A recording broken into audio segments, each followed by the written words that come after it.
I know what you're thinking. You're thinking, Khaki, you need to wash your hair. Au contraire! No, today, in lieu of such silliness, we're going to be braiding my hair. I'm going to be sharing with you guys my Milkmaid Braids for short hair. So I posted on Instagram last week another makeup look, and I was like, hey, get excited guys, it's my 5-minute face to feel more confident, and you guys were like, yeah, but let's talk about your hair, because I want to know how to do that. My hair is only to about right here, you'll see it in a minute, and this is kind of like, it comes out like a braided crown, kind of, and it basically hinges on the idea that like Milkmaid braids, you know, are usually like for people with really long hair, and their pigtails start here, and they kind of fold them over the top of their head, done. This, because my hair is so short, involves me like French braiding. And I will show you guys how that works, and then sort of how I style it after I get the braids done, because it's not fully finished when you do that. It doesn't look all that cute until you kind of play with it. So there will be no zooming in because I need you guys to be able to see. I don't know what this sweater is doing. I might take this sweater off. I need you guys to be able to kind of see what I'm doing. And I haven't done a hair tutorial in a really, really long time. And so like if things fall out of focus and the back of my head looks crazy, then just please forgive me. But I'm gonna do my best. I'm gonna be looking at my monitor a lot to make sure I'm in frame. So sorry if that bothers you. Let's go ahead and jump in to Milkmaid Braids / hair braid crown for short hair. So yeah, this sweater's done. She's done. My hair is about a day dirty, so it's got a little bit of like dry shampoo and probably some like texture spray in it. If my hair is completely clean when I go to do this, I will use the IGK Beach Club spray. That stuff is like it's a matte texturizer, and it adds a lot of like grit and volume and like tooth to my hair. A couple things I want to mention here is that I have really, really fine hair. So if you've got really thick, coarse hair that's like straight, this might be challenging for you because it will fight you on this. You're gonna have to put a lot of texturizer in it. So I'm gonna start by just kind of getting one side out of the way. I've just kind of parted it, I think a semi-straight part in the back, but you know, you guys will know before I do. So this is not an exact science, but you really want to make sure that, you know, you start with the little pieces back here, and this is going to be a Dutch braid. Dutch braid goes away from you. You're always kind of wrapping the hair underneath the braid instead of doing like a normal towards you braid. What that does is it makes an exposed braid on the outside instead of kind of hiding the weaving pattern within the hair, if that makes sense. So you'll see in a second, it makes like a reverse braid and it's on top of the hair. So I take a section that's kind of, I don't know, it's like, what would that be, like a 45-degree angle or something? I actually don't know what it looks like, but the geometry makes sense in my head, and I divide that into 3 slices like that. We are going to keep the braid kind of along the hairline. You don't want it to go like too high and get lost, because then you lose that like crown effect. So I'm just kind of taking sections, and I like to keep a brush handy. It's easier than kind of getting angry at the hair and trying to rake it smooth with your fingers the whole time. So if your hair is like mine and it's just very prone to kind of sticking together, not necessarily even tangling, just sticking together, then keep a brush handy. So I'm really locking these guys tight. This is where everything is kind of gonna, you know, be grounded in the beginning, because we're gonna kind of pull everything loose towards the front. So you wanna make sure everything's really good and secure back here.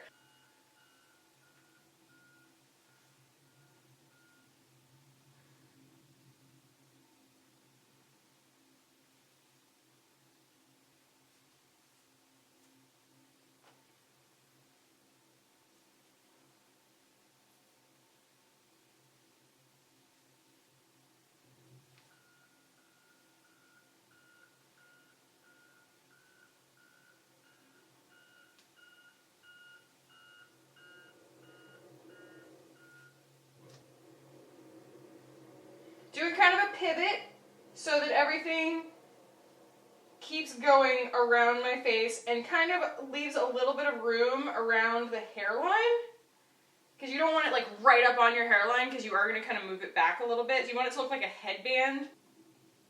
Come back here. Come here.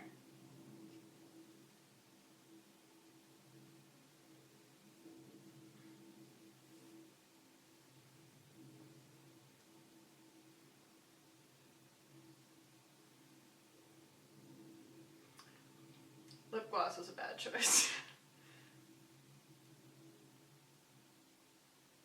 And I say, you know, part your hair however you like in the front. Like, it's gonna kind of get obscured anyway. So if I did a center part, you know, it wouldn't look that bad, but I just did it the way that I normally part my hair, like on the side.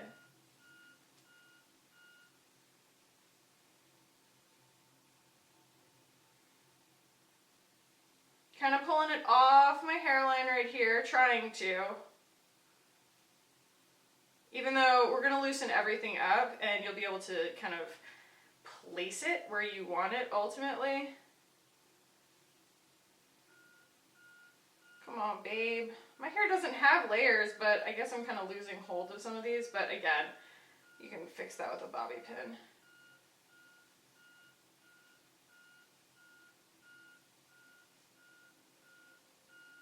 All right. And just like that, you have one nice, uh-oh, what are you doing? Oh man, okay.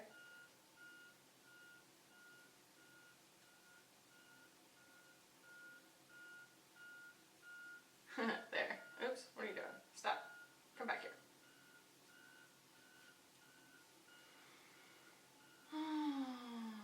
All right, and then you just finish the braid, and I'm just gonna secure it with a bobby pin because we're gonna go in and kind of fatten this braid up in a second. Does it look okay in the back? I don't know. Go ahead and braid all the way to the end though, because you kind of want as much room to pull. Well, maybe not. I don't know. To the end of what you feel like is all gonna actually stay put in a braid. All right, gonna go ahead and do that to the other side here. I will sort of fast forward through this, unless I did a bad job of staying in frame, in which case I will do this in real time. My God, shut up, truck.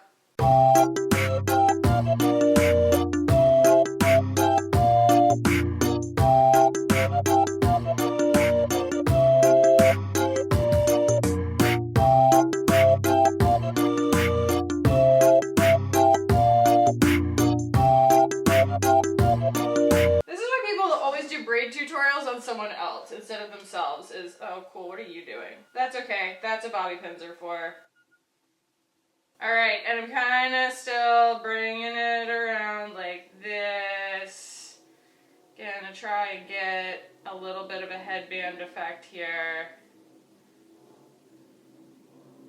I'm gonna steal some hair from this one, well no. There we go. Alright. Yeah, never mind this nonsense. It will improve.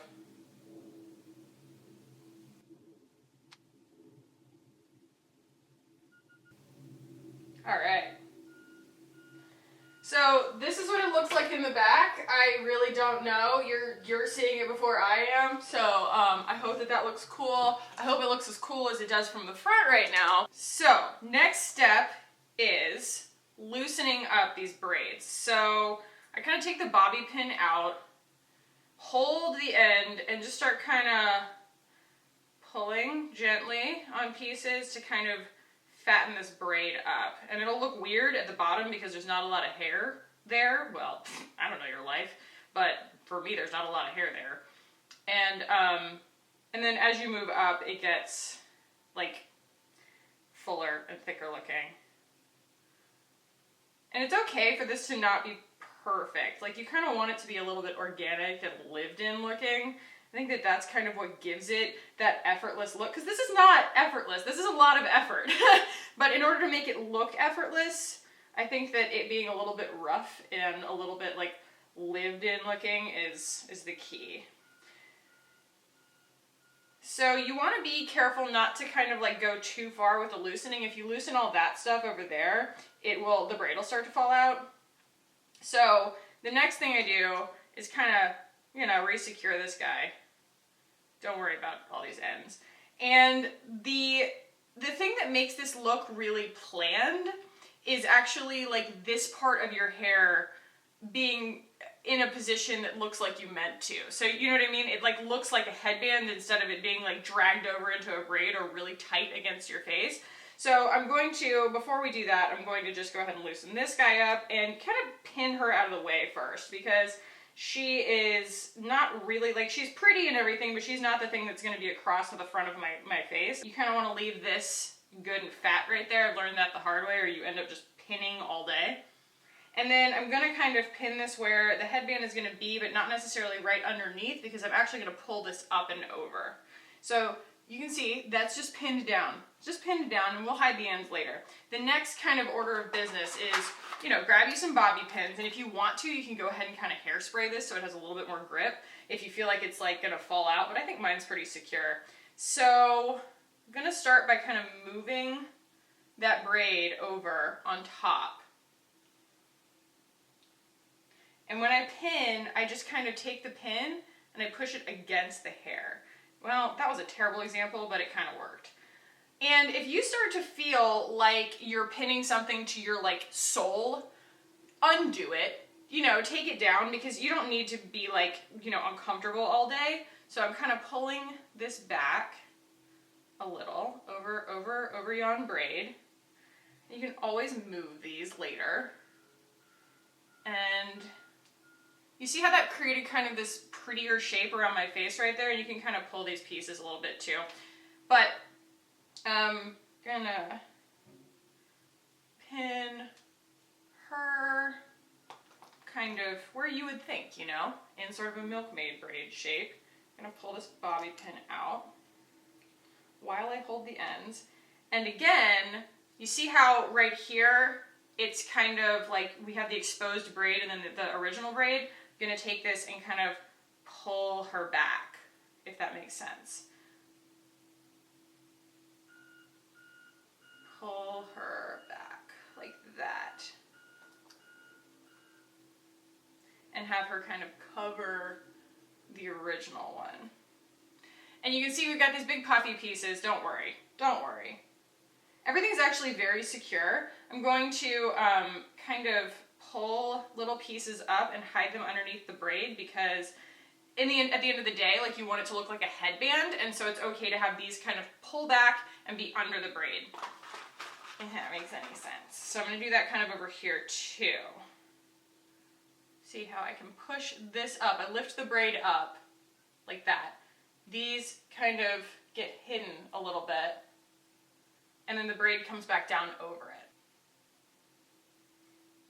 And this braid still wants to fall out a little bit, even though I didn't even loosen it that much, so you can just add some pins for safety. Not safety pins, but bobby pins for safety. I even like to kind of anchor this a little bit with some bobby pins, because again, if this falls out, all your work is for nothing. And so I do like to take some bobby pins and, like I said, just kind of push them against the hair, and it really locks it into place. And then you are kind of on your own, sort of like shaping this stuff. You know, pinning back the pieces that annoy you. This spot always loves to just kind of cluster up and get annoying. Like this right here, I don't like how it's kind of sticking out, so I will pin her down just a little. This little puffy piece back here has, I don't know, she looks like she's thinking about kind of like falling out of the braid. So there's that. And again, kind of addressing this spot in the front, we kind of pull on her a little bit here and there. And you can even like stick a pin up here to make this look exactly how you want it. But I kind of like what she's doing right now. There, I'm kind of into that. I'm gonna pin this down because it got kind of like lost in the confusion of it all there. This is still really puffy. Shove a bobby pin up there. So I buy bobby pins by like the pound. I think you can get them like this at Sally's. And it just, you know, they're the best bobby pins. This is the Morris Flamingo bobby pins, and you'll pay a lot less for them this way than you would at like Target buying them on a little sheet of cardboard. And they're way grippier. They're like, you know, actual like updo pins that have, you know, they, like you could actually hold your hair up with one of these. They have a ton of grip. So I'm gonna kind of do one of those. Ooh, I don't like that at all. And if you need to get one out, you can either pull on it, which I don't totally recommend because it does have a lot of grip. but you can also find the other end of it and push. And then I personally like to pull a couple of pieces down here and there to make it look, like I said, just like a little less effortful, because this is a lot of effort, and so, you know, you kind of want to make it look a little bit loose and a little bit more chill, even though I'm kind of like losing that. There we go. And like, yeah, it's a mess, you know, it's chaos, but it's organized chaos, and I also don't, yeah, I want to get rid of that. That was that big puffy piece that when I was originally braiding it, it kind of puffed up because I pivoted too hard. And so we just kind of take that and pin her down really easily, like that. And this braid does a great job of just hiding most of your pins. And if the pins kind of stick out, it's okay. I don't know, I don't care. Pretty much anything that bothers you can be addressed with a pin. And I know that that's probably more work than you were hoping for, but that is how this situation comes together on my head. Our kind of braid crown, and it's just a combination of those two braids. We have the organized chaos of kind of loosening those braids up and being able to kind of play with like where this hair goes. And as this wears over the course of my day, it doesn't really like fall out. I have 800 pins in there. You probably wouldn't expect it to fall out, but it will like kind of loosen a little bit and get a little bit, my hair is kind of curly like I said, so any level of humidity will cause this sort of halo of curly hair to kind of come out of the braid, and I really dig it. I think it looks awesome. So I'm a big fan of lived-in everything. I love lived-in clothes, I love lived-in makeup, and I love lived-in hair. It makes it so that you can really ignore what you look like over the course of the day, because you're like, I know, it looks fine. You know what I mean? It's not perfect. Perfect is really hard to maintain, and I personally don't like aspiring to perfection when it comes to my appearance, and so I love just some really cool, you know, you front load it with some effort and then that's it. And I don't have to worry about it for the rest of the day. And like I said, be really careful, or not careful even, just mindful when you're putting bobby pins in. If you feel like you're like chaining it to your brain, take that bobby pin out, girl. It's not worth it. So this is the look, guys. I hope that this was helpful. You know, feel free to ask me anything in the comments if like this made no sense and you guys are like, Khaki, I can't do that. Or if there's any other kind of stuff that you want me to try, let me know. This actually is an area that I have training in, is actually, you know, hair opposed to makeup, which I don't. I hope you guys liked it. If you did, give it a thumbs up. If you want to keep hanging out with me on this channel, hit the button down below and subscribe. I would love it if you guys did. Thank you for watching this, you know, off the beaten path video today. I love you guys, and I will see you in the next one. Bye.